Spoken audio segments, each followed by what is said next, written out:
What's up, y'all? Welcome back to Gamers Got Game. I'm your boy Dre, and today we got a little special guest on the phone. Y'all motherfuckers don't know him, but I do, so it's cool. On the line, we got my brother Kicks. What's up, man? What up, yo? Shit, just chilling, man. Just chilling. So guys, we wanted to do a video real quick. It's a little different than what I usually do, but then again, I ain't really got too many videos, so we don't know what I usually do. We're gonna go ahead and break down UFC 251.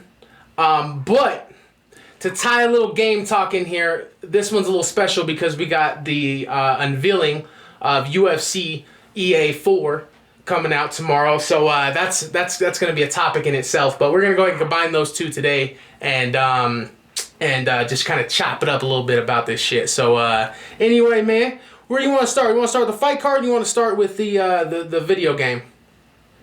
Let's start with the fight card. You want to start with the fight card? All right, we're gonna start with the fight card then. All right, I'm down for that. So let's see. We got all right. So we're gonna do the main card. That's just kind of how we're going to do this. There's too many. I don't know how many fights are. Is there only a main card on this one? Do you know? Or is there like a full fucking set? It's a full card. They got it. The Fight Pass prelims, the ESPN prelims are on the main card. Oh, shit. Okay. So it's okay. It's legit then. All right. Yeah. So we just going to do the main card because that shit, we're going to be all day with that. So we got, first up on the card, we got Amanda Rebus versus Paige Van Zandt, man. Where you at with this one? Honestly, I hope Amanda Rebus whoops on Paige Van Zandt. Honestly, it's like, I think she's just out. She's got 1 foot out the game, so. Okay. I do too, like with her whole modeling and stuff, right? Yeah, I think she's got 1 foot out the game with that. She's more focused on, trying to, be a model and do these TV shows, and you got Amanda Rebus who's she's training, she's a savage. Yeah. No, it's honestly hard to disagree with that because, yeah, man, because you got Paige Van Zandt already talking about how she feels she can make more money over in modeling. And I don't know about you, but I feel when I hear stuff like that, that kind of tells me, well, obviously you're on the same page. That kind of tells us that she's kind of been thinking about, like you just said, taking feet out the game of fighting and putting it more so into modeling. Yeah, I think the reason why she took this fight is more for her own personal kind of, I don't know if it's an ego or if it's her own personal thing. She wants to try to prove to herself that she could still throw down after getting beat up the last few times, after breaking her arm, after that kind of thing. I think she wants to try to prove that she's still got it. But I mean, personally, I think when you take as much time off as she has, when you go from back-to-back injuries and you got your mind elsewhere, like stepping in, taking a fight against these savages is just not a very good idea. Yeah, man. Hey, cause a lot of these young ones, man, they hungry, bro. They're hungry. They're not. There's no modeling on the table. The name, so they're gonna want to fight her and make a name off themselves. So. Oh yeah. I mean, they're she ain't thinking of no damn modeling, man. She's thinking about just fucking up Paige Van Zandt, man. That's it. That's the only thing I see her thinking about. I don't know a whole lot about Rebus, but I do know that she like we just talked about, she gonna be hungry, and there's nothing else that is important to her as whooping some ass tomorrow night. And Paige Van Zandt. I don't know much about her either, but coming from Brazil, she's gonna have a jiu-jitsu game. She's gonna have Muay Thai. Yeah. Definitely, and Paige Van Zandt, that's the thing too. I think, like you said, that she's just trying to prove that she's kind of still got it, that she can still kind of throw down. Also, I think she's used. So like some of these UFC fighters that are females, a lot of times the pretty aspect comes after. Like they've always been told that they're tough, that they can throw down, but then when the modeling and stuff comes, that's kind of new to them. But Paige Van Zandt, she's kind of the opposite, right? Like she's always been called the pretty girl, and proving that she can throw down is kind of like a chip on her shoulder. Mm-hmm. Yeah, it's almost like she wants to prove that she can fight because she's pretty. Like I'm not just a face. I can get down too. which, I mean, worked for her in the beginning of her career, but once she stepped up into that upper echelon, when she fought Rose Namajunas, you know, that really exposed holes in her game when she, you know, just fighting these upper people. When she fought Michelle Waterson, it just proved that, you know, she's not there. She's not up there at that level with those women who are on track for fighting for the title. Right. Yeah, no, I 100% agree.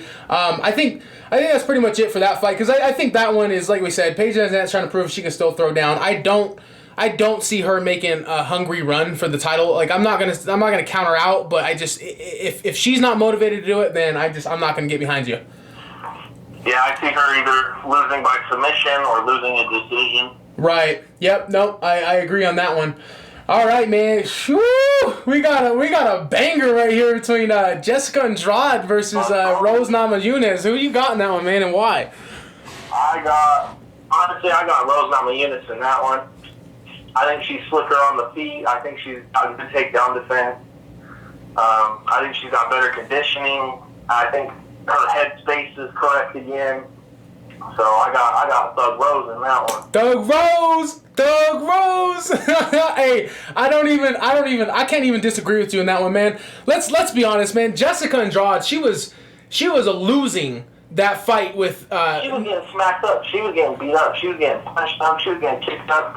And I mean, where Rose Namajunas, I feel like where she messed up in the first fight is she was holding on to that kimura for dear life. Oh my God, yeah, that's. Let it go when she got elevated. It's like, I mean, you know, you being a blue belt, me being a blue belt, you know, when someone elevates you like that, your best bet is to let go. Yeah.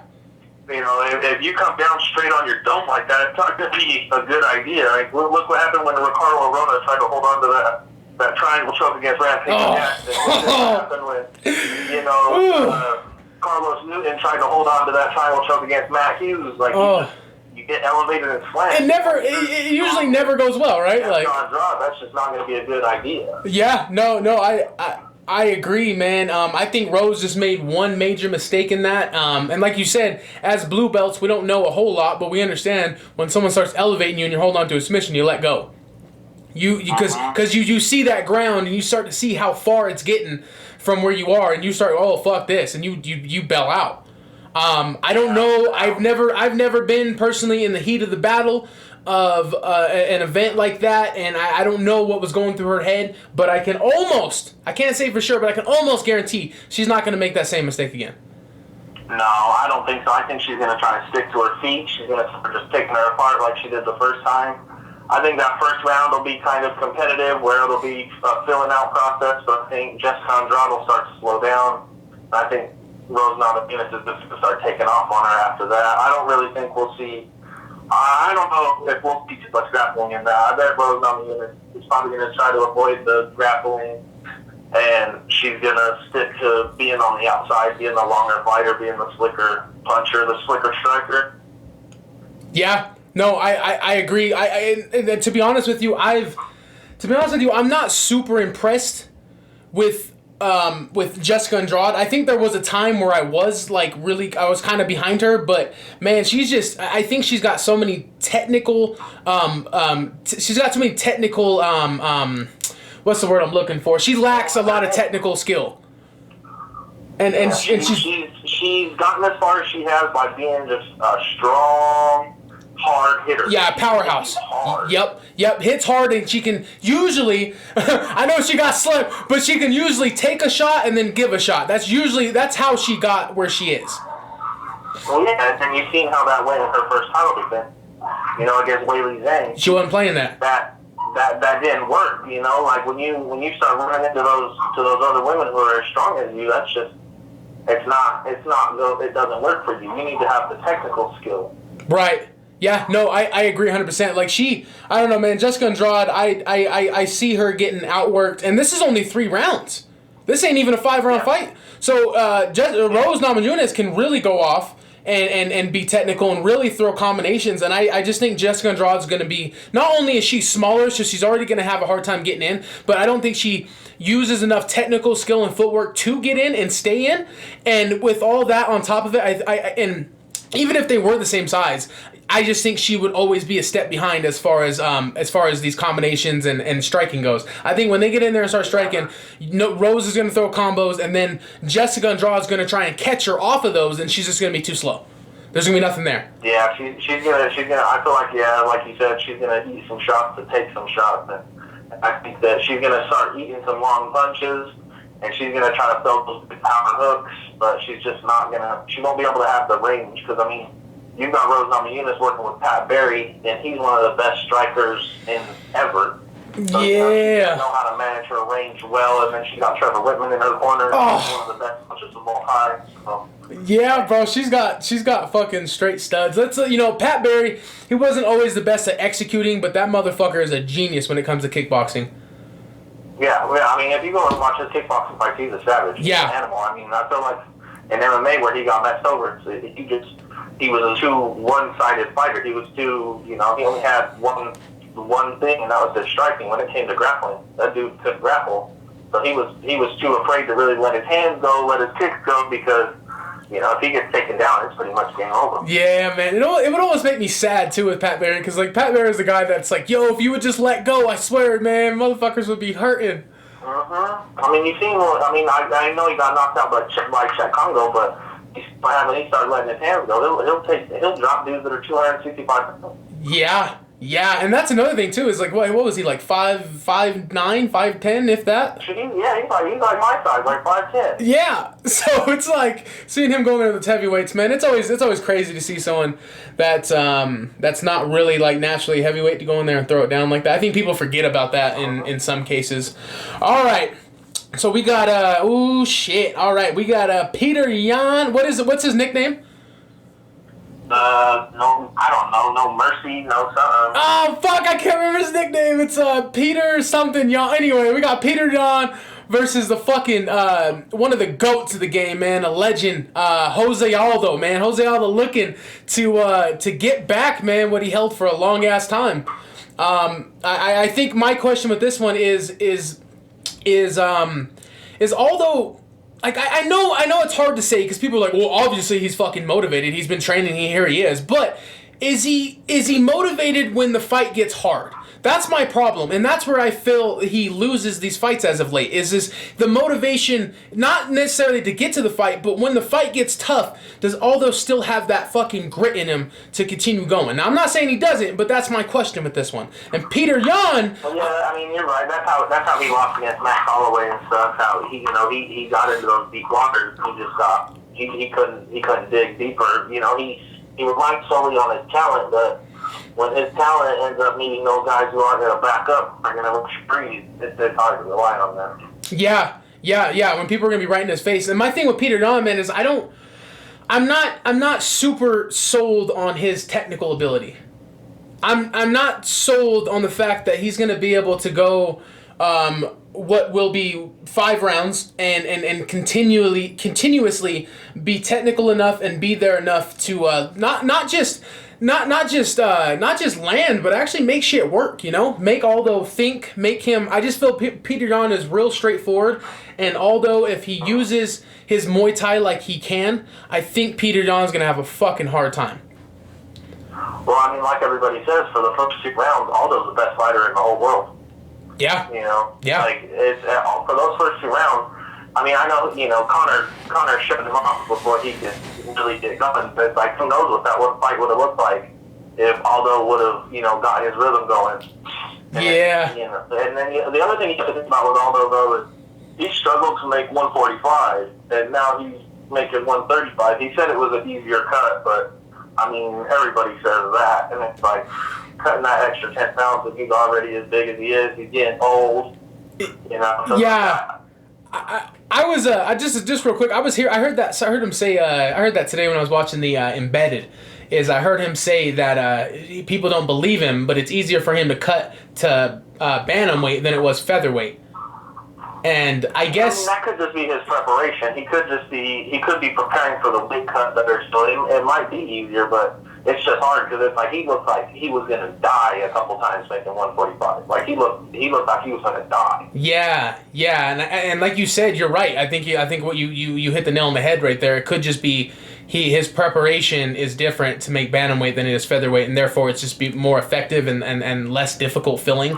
It's just that's a really fucking weird thing to say though, right? To hear that it's easier to make 45 or it's easier to make 35 than 45. Is it going to be compromised for making that way? Is he going to be able to recover and rehydrate? Yeah, man. Like I don't know. You know me. I always start to think people start to get those big guy jitters, and they just kind of want to start to bully the littler guys. Not saying Aldo's a bully. I'm just saying, weight cuts are a thing for a reason. Nobody wants to fight a guy their size. Everyone wants to fight someone smaller, and they want to be the bigger guy. It's the way it is. I don't think weight cuts would be as serious if that wasn't the case. Yeah, they should just do away with them like 1SC did. Nobody cutting weight. Yeah, fuck a weight cut. What do you weigh right now? I weigh 188. What do you weigh right now? I weigh 190. Okay, you guys are fighting. Yeah. Done. It's done. Don't worry about cutting weight. Just don't, I mean, I understand if it's like a 25er fighting a 65, like a 265er. You got a 125er fighting a 265. That's a little much. But hey, if we're within 10, 15, 20 pounds, who gives a shit? Yeah. If you can beat me, you could beat me at 10 pounds heavier. That's true. Somehow, I don't know what happened, bro, but somewhere in the thing where it became more about what weight you are than it is about what you bring to the table as far as skills. Sometimes I think we overthink this whole fight game, and it's crazy to me. All right, so who you got? Because back to the Peter Yan fight, I think it's going to be who takes control in the first round, who's going to end up winning that. I think Yan is going to be the harder hitter, for sure. I think he's going to have the more explosiveness. Aldo's got the experience. Aldo has way more experience going 5 rounds, so he's going to know how to manage his gas tank a little bit better. That one's going to be a good one.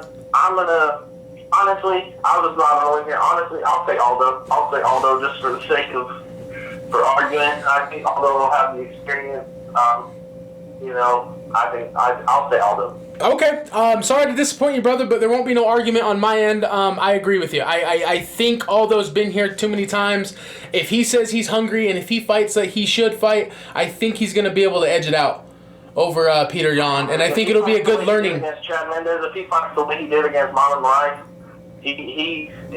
I think he'll take him out. Right. Yeah. And I think it's gonna be a good learning experience for him if he does. His hands are so fast, his kicks are so fast.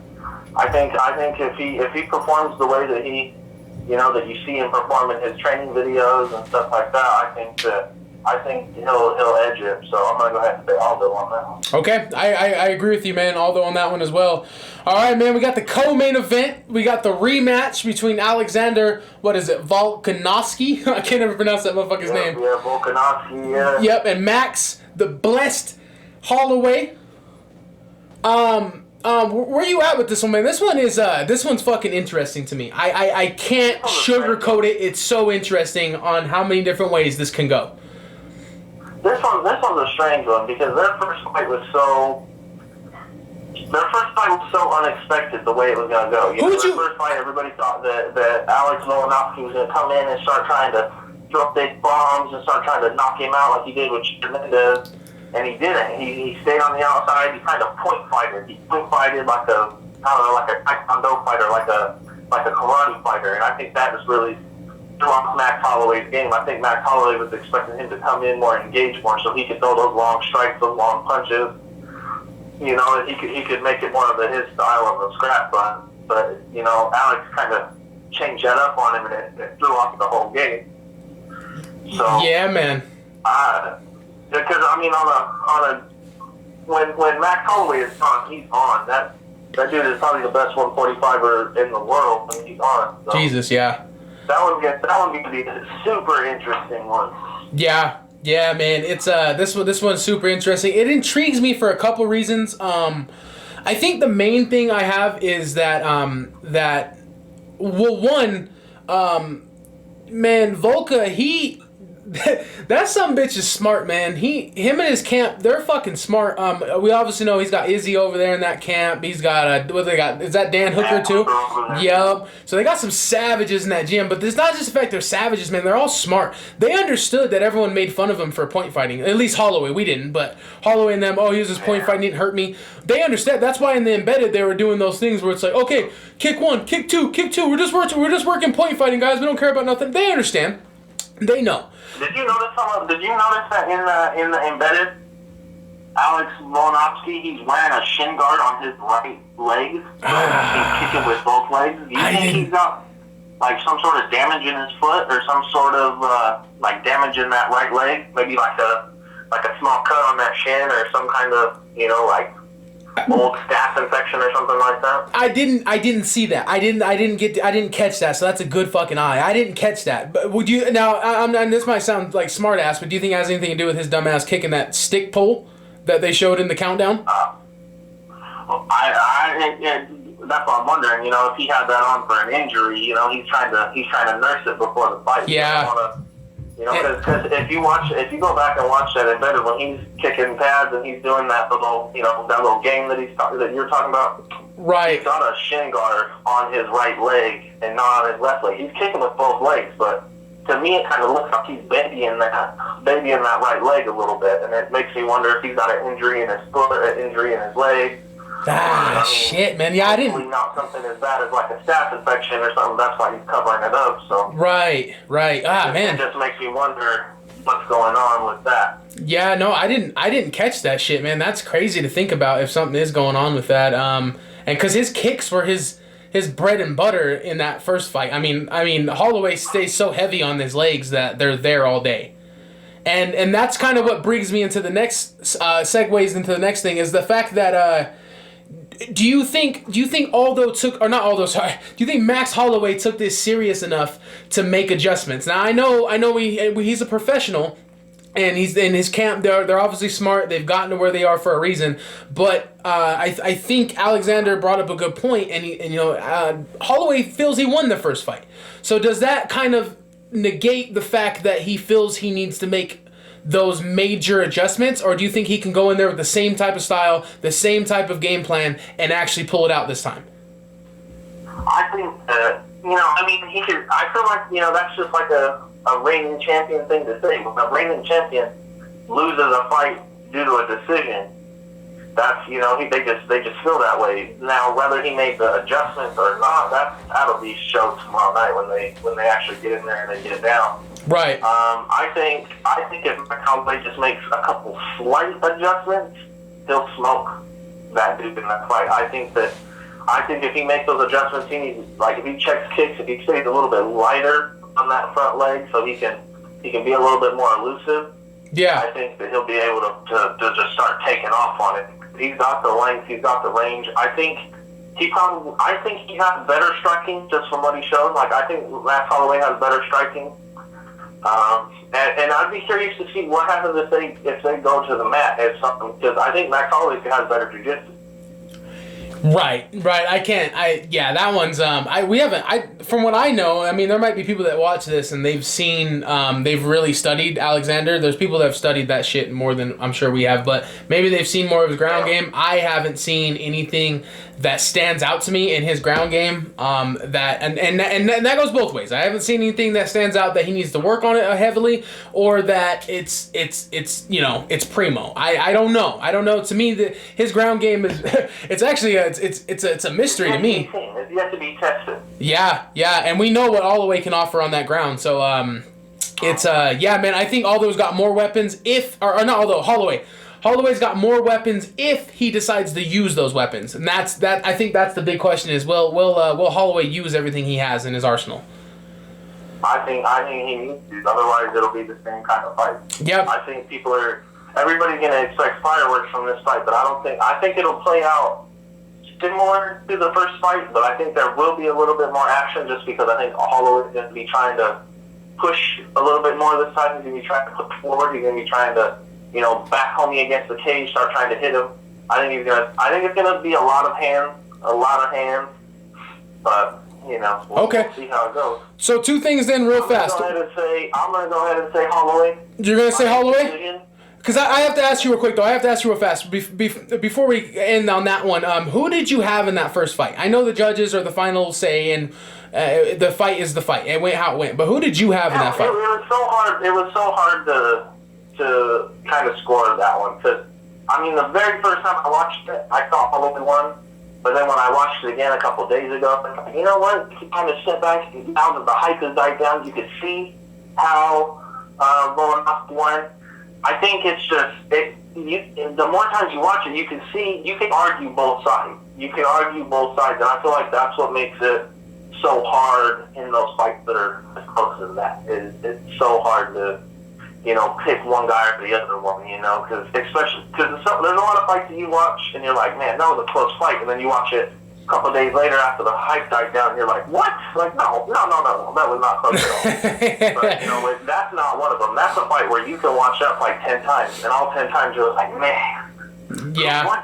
Like, yeah. That's one where, this is rounds, in my opinion, this is rounds 6 through 10 on this one, Oh yeah, man. I gotta agree with you. I think just to top this off, I think I don't like sitting on the fence. I don't want to sit on the fence. It's not what I want to do.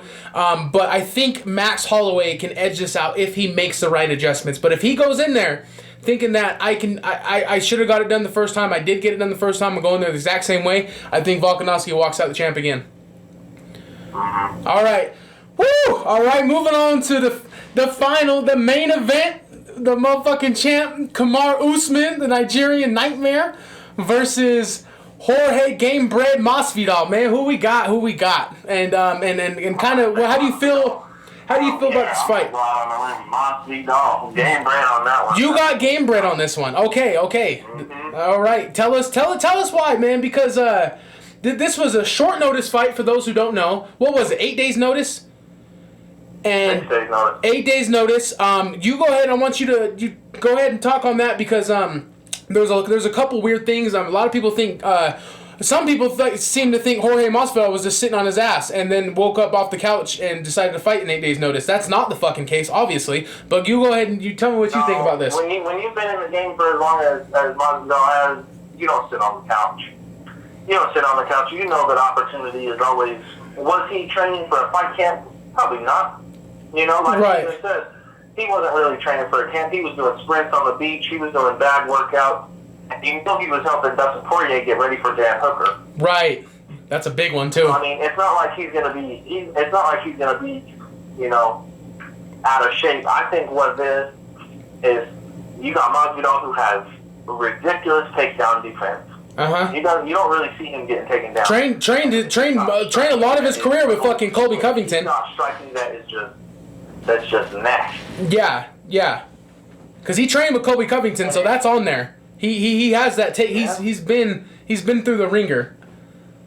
And I think what made the fight between Usman and Covington so close is the fact that neither one of those guys are world-class strikers. I think Masvidal whoops Colby Covington on the feet. Yeah, of course. Like Colby Covington and Kamaru Usman, that was close. That was, they were fighting each other, and I think on the feet, I think Masvidal will take him out on the feet. I think Usman, if he's gonna win, he's gonna have to clinch him, hold him up against the cage. He's gonna have to try to take him down and grind him out. Because if he stays on the feet, I think it's going to be a bad time for him. He's going to eat nasty body kicks. He's going to eat nasty kicks to the legs. He's going to eat big left hooks. He's going to hit that switch right on him. I think that I think Usman's going to try to stay on the feet with him too. He's going to try to prove, I got hands, I got power, I got that. And I just think it's going to end up being a bad night for him. I think Masvidal's going to take him out. Okay. Yeah, man. So for me, because I respect where you're coming from on this, and this is one of those ones where I'm not gonna sit here and go, "There's no way one does the other." But I think I got to go with Kamaru Usman on this one. I got to go Kamaru Usman. One of the things that idiots. And yes, I'm looking right in the fucking camera and I say idiots because a lot of dumbasses think that we're gonna see another flying knee situation. Now, I say that. Now, is it impossible that we see a flying knee? No, it's not fucking impossible. It's not impossible, but the likelihood of that happening is low, and I'm going to tell you why I think that. It's because when he did that, originally, when he threw that out there against Ben Askren, he knew what Ben Askren was going to do from the jump.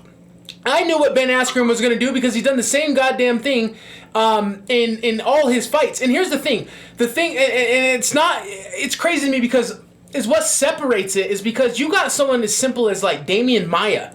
Damian Maia, you know what Damian Maia wants to do. He wants to take you to the fucking ground. He wants to stay there. But even Damian Maia will try and trick you with his hands.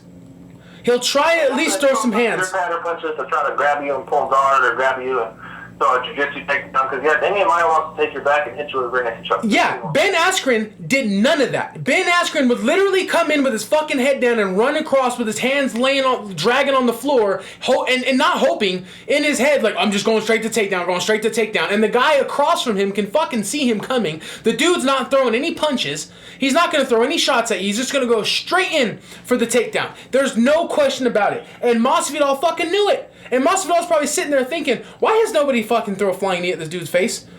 And he knew what he was going to do before he did it. And that brings me back to this fight. Yeah, blasted the shit out of him. Brings me to this fight, though. I don't think that's the case because does Kamaru Usman want to get hands on him and turn this into a grappling match? Of fucking course he does. But you'd be a goddamn fool if you don't think Usman is going to try and trick him with some hands first. And that right there already negates the fact that Masvidal's not going to be able to come out and go straight for the thing because I don't think Kamaru Usman's going to come out and go straight for a takedown. I don't think it's going to happen. His IQ is too high. His fight IQ is way too high. Yeah. You know, is Masvidal going to come out with some running something? Yeah. Probably. He might. You know, he might. He faked it against Diaz. Against Nate Diaz. But I don't think it's going to be... I mean, he did it. Yeah, he did. He even did it to Darren Till. I mean, it didn't work. He was trying to oblique Darren Till, ended up kicking his, you know. Yeah, I remember that. I forgot about that. I remember that shit now. It's true. Yeah, man. I don't think we're gonna see. I mean, well, yeah, like I said, nothing's impossible. But if, in my opinion, I'm gonna put it on record. I don't see him coming out no fucking flying knee and taking him out. On the other hand, man, I think Kamaru Usman is just gonna be in his face the entire fucking night, and I think Gamebred will start to fade. I know he's got good cardio, I know he's got all that stuff, but I think, you know, and we can choose to take Diaz's word for it or not, but even Diaz says he's kind of started to hear him fade. Diaz knows, yeah, I got my ass whooped for those first few rounds. I think that's a lie. And it could have been... Diaz is just trying to say that. It probably was a lie. And it probably was a lie. Most likely is a lie. It most likely is a lie. But it plucked the tempo on that fight. Masvidal wasn't going nowhere. He kept that same pace. Yeah. Entire time. Maybe it was weekend. He reached out half his breath in the whole fight. So. No, you're right. But the point I want to touch on though too is the fact that I don't think Masvidal. Now listen, I know people are gonna be like, well, he knocked out Darren Till. Okay, cool, but how many knockouts does he have that are that fucking clean? My thing is, I don't think he's gonna KO Kamaru Usman, and unless you can KO Kamaru Usman, I don't see him stopping the fucking forward motion, that forward pressure where it's takedown, strikes, clinch, this, that. I think Masvidal is gonna have some really good moments, but I think it's gonna get outshadowed with just the all-around game that Usman's gonna bring. That's just my opinion. If now, like I said, obviously Jorge Masvidal is going to have some great moments, and I think those moments can turn into a victory. It could happen that way, but just in my opinion, I think Kamaru Usman is going to have too much forward pressure. If Masvidal wins, it's going to be off of KO or TKO. Yep, I agree. He's going to have to stumble his ass. 3 rounds. Yeah, he's going to have to stumble his ass. He's going to have to give a rock. It's going to have to be a direct fucking knockout. Something with a finish. And I think that's the only way. I think if it comes down to the cards, though, I think Kamaru Usman will be up in points. Well, it is true. Usman's coming off of a hard training camp. He was getting ready for a heavy grappler. He's going to be in good shape.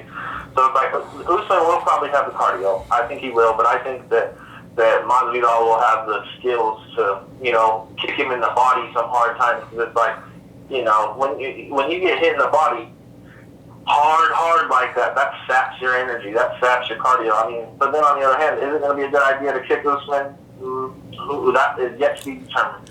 Yeah, and the other thing, man, is I just got to go off history, bro. Masvidal, he was always on his way to a title fight until he fought a grappler.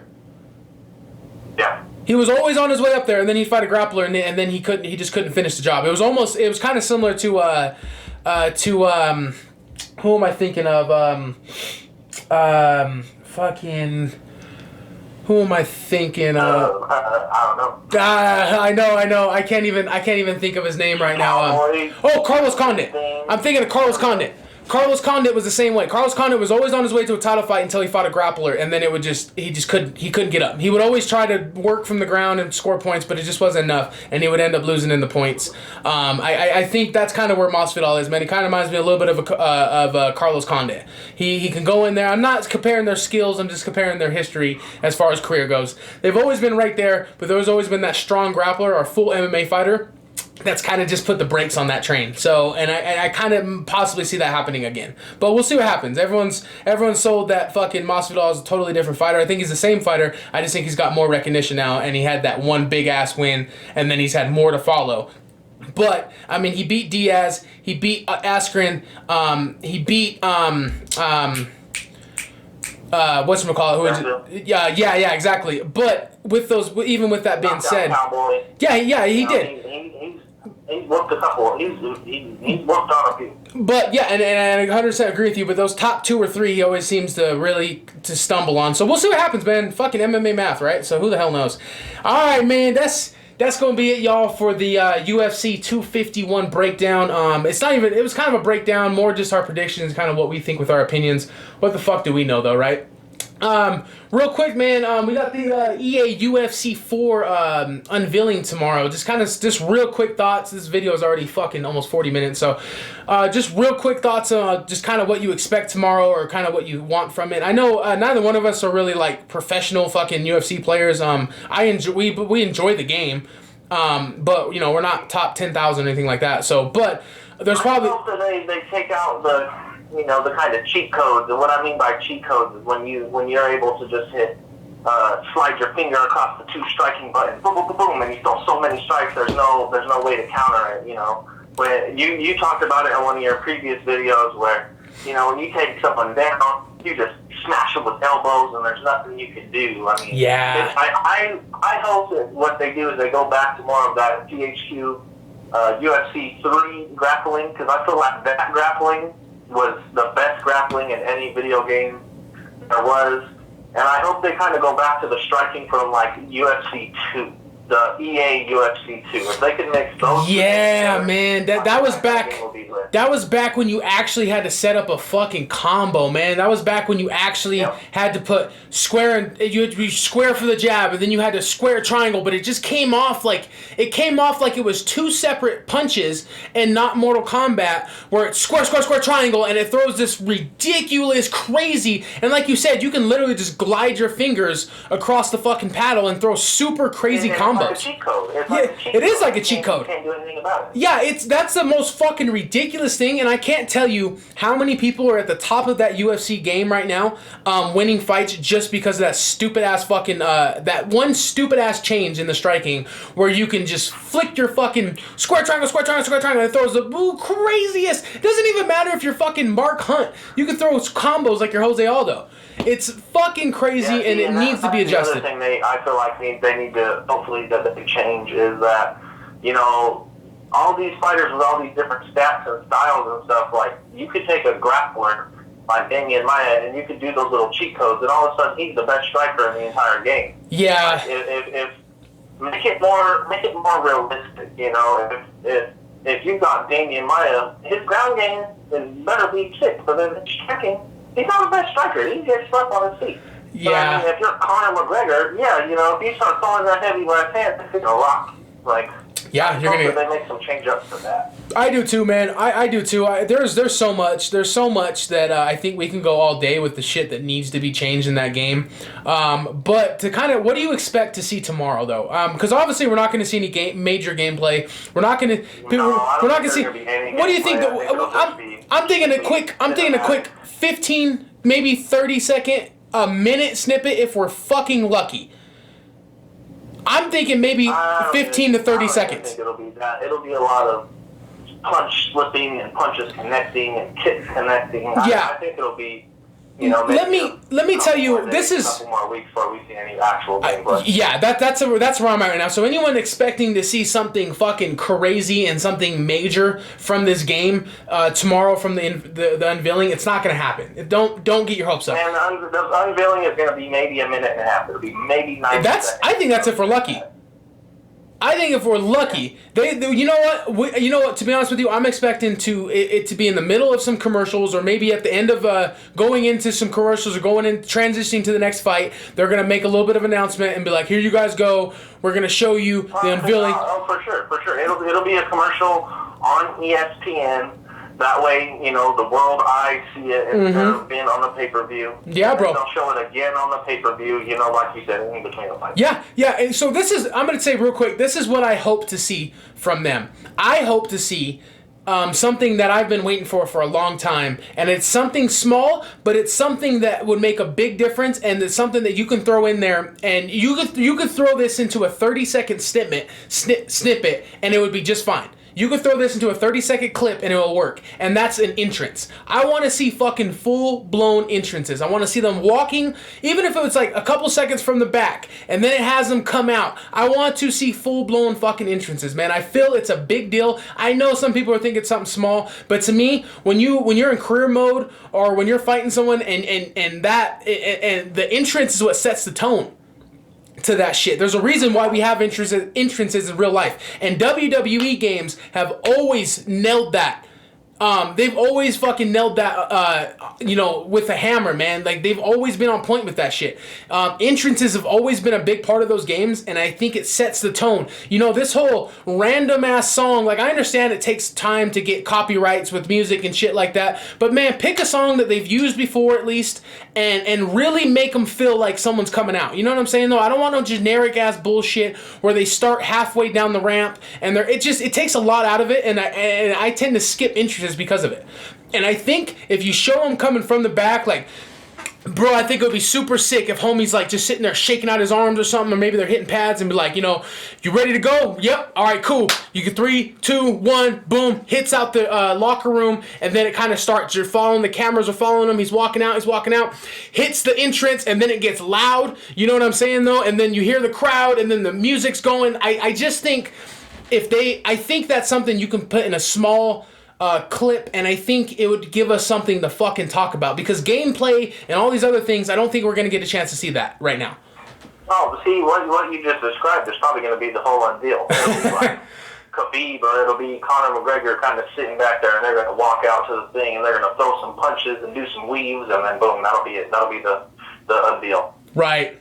Yep. Okay. Well, I'm glad we agree with that one then, because there's not much to talk about, and I don't think we're going to see much. So I think I'm glad we agree on the kind of the entrances will probably be the main thing. I hope it is. And I think it's something you could show in a small, quick video, and I don't expect too much from this. I'm just glad that they're doing something, to be honest, because I didn't see shit in the EA UFC, or EA, they did the EA show, where they showed some Madden, they showed some NBA, and I think to myself, like, hey, cool, for the people who like that, awesome, but we fucking know there's gonna be another Madden. We know there's gonna be another fucking FIFA and shit. We know about these games. We know they're for sure coming out. UFC was my mystery. UFC was my big question mark. Will we see that this year? Will we see anything about it this year? I'm not expecting a release this year. I'm just saying we probably won't see that till spring of 2021 if we're lucky. That's gonna be a PlayStation 5 game. Yeah, that's what I'm thinking. Spring 2021 somewhere. Maybe somewhere in April of 2021. Somewhere probably right around there is where I'm thinking. I think a lot of these games come out in the spring, so that's kind of what I'm expecting, man. I think it'll be a holiday release. It's going to be one of the first games released on PS5. And that could be it too. I'm not going to disagree with that. I just know it's not going to be this gen. It's not going to be anything on this gen of consoles. That's for goddamn sure. Nope. So, well, hell yeah, man. I appreciate you stopping by, bro, and just chopping it up with me, man. It was I had a fucking blast going over these fights with you, man. It was cool, man. I appreciate you. For sure. Yeah, man. All right, y'all, man. This is my brother Kicks. Y'all now know what our opinion is. It's 44 fucking minutes, so if any of you maniacs actually watch this to the end, man, we appreciate you, and look out for more of these, alright? And I think that's it. You got anything else to say, brother? No, that's it for me. Alright, that's it. We signing off. Peace, motherfuckers.